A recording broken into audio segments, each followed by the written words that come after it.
Caro estudante, seja bem-vindo a mais uma aula da disciplina de pré-cálculo. Durante essa aula, nós vamos comentar algumas coisas a respeito de função inversa. Bom, vamos considerar o seguinte exemplo a título de ilustração. Veja, temos os conjuntos A, que é 1, 2, 3, 4, e o conjunto B, 1, 3, 5 e 7. Nós consideremos a função definida de A em B, dada por f de x igual a 2x menos 1. Pois bem, quando nós calculamos o f de 1, por exemplo, isso é igual a 2 vezes 1 menos 1, que é igual a 2 menos 1, que é igual a 1. Ou seja, o número 1, ela leva no próprio 1. Quando nós calculamos o f de 2, temos que isso é 2 vezes 2 menos 1, que é igual a 4 menos 1, que é igual a 3. Ou seja, ela associa o número 2 ao número 3. E assim nós podemos calcular todas as imagens da f e obter esse diagrama aqui. Veja, o diagrama ilustrando o conjunto A e também ilustrando o conjunto B. Veja que a função f está associando ali os termos de acordo com a sua lei de formação. O 1 leva no 1, o 2 leva no 3, o 3 no 5, o 4 no 7 e assim por diante, certo? Muito bem. O papel da função inversa é fazer o caminho oposto, digamos assim. Vou colocar aqui o conjunto A, vou repetir o conjunto A aqui, que tem o 1, o 2, o 3 e o 4. Vou repetir o conjunto B aqui, que tem o 1, o 3, o 5 e o 7. Agora veja, a função inversa, ela faz o caminho contrário. Como assim? Se a função f associou o 1 do conjunto A ao número 1 do conjunto B, a inversa faz o contrário. Ela associa o 1 do conjunto B ao número 1 do conjunto A. E ela é denotada por f a menos 1. Se a função original associou o 2 ao 3, a função inversa faz o caminho contrário. Ela associa o 3 ao 2. É isso que a inversa faz, certo? E assim por diante, nós teremos aí todas as associações com o caminho contrário. A f associa o 3 ao 5, a f menos 1, o 5 ao 3. E assim por diante, certo? Então, essa que é a função inversa de uma função. Normalmente, você indica ela usando o menos 1 ali em cima. Então, se nós temos uma função g, a sua inversa, caso exista, é g a menos 1, certo?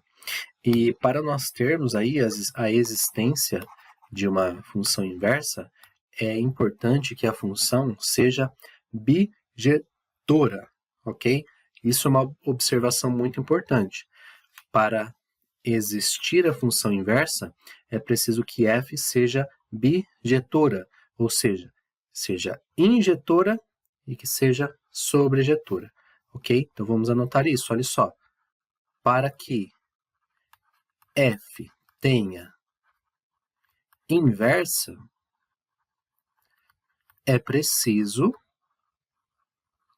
que f seja bijetora, certo? Ela precisa ser uma função bijetora para que exista aí a sua função inversa, certo?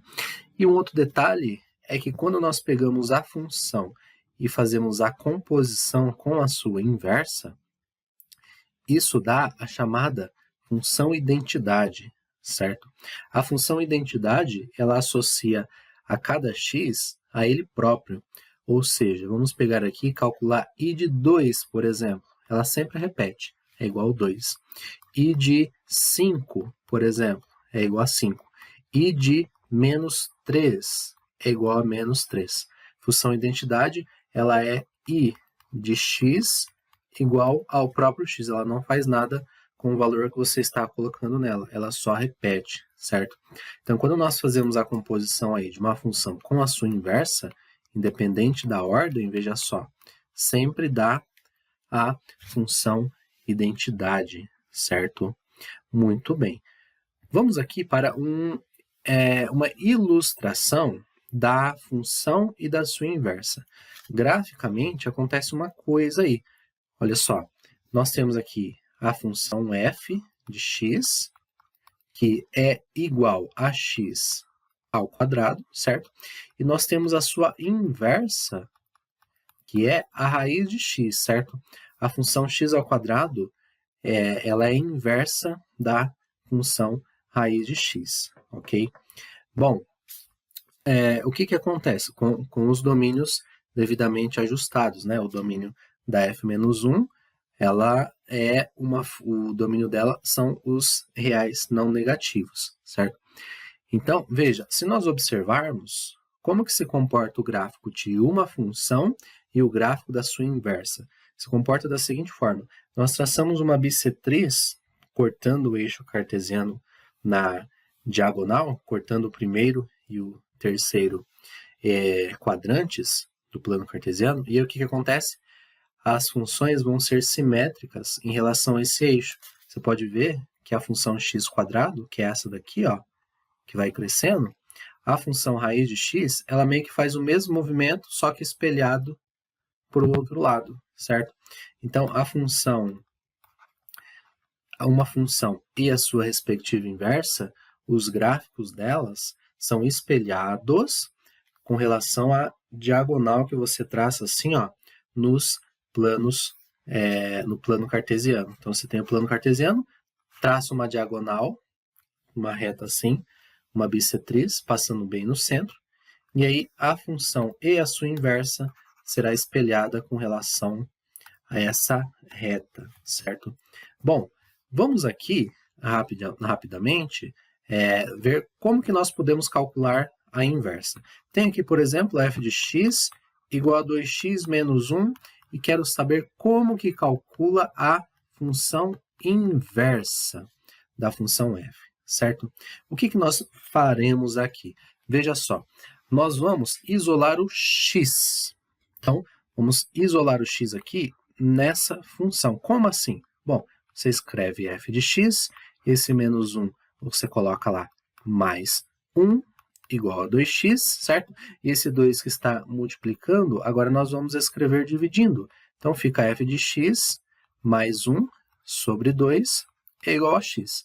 Então, o primeiro passo, pegue a função original, a função f de x, e isole a variável x. Veja que ela está sozinha. Começamos com o f de x isolado. Temos que terminar com o x isolado, certo? Muito bem. Agora, o segundo passo, uma vez que o x está isolado, olha só o que nós faremos. No lugar de x, nós vamos fazer essa troca aqui. No lugar de x, você vai colocar f menos 1 de x. E no lugar de f de x, você vai colocar x. Se nós fizermos, então, essa troca, olha só, se nós pegarmos essa igualdade e fizer essa troca, o que vai acontecer? Olha só, vai ficar assim. Vai ficar, no lugar de f de x, vamos colocar x. Então, x mais 1 sobre 2. E no lugar de x, vamos colocar o f menos 1 de x. Pronto. Temos aqui a função inversa. A função original é 2x menos 1. A função inversa é x mais 1 dividido por 2, certo? Então, se lembre desse processo. Primeiro você isola o x. Uma vez que o x está isolado, faça apenas essa troca. Olha só, no lugar do x, coloque f menos 1 de x. E no lugar do f de x, coloque o x. E aí a inversa estará calculada, ok? Muito bem. Então, nós chegamos ao fim de mais uma de nossas aulas. Eu espero que você tenha acompanhado bem. Quaisquer dúvidas, converse com os tutores. Um grande abraço e até a próxima.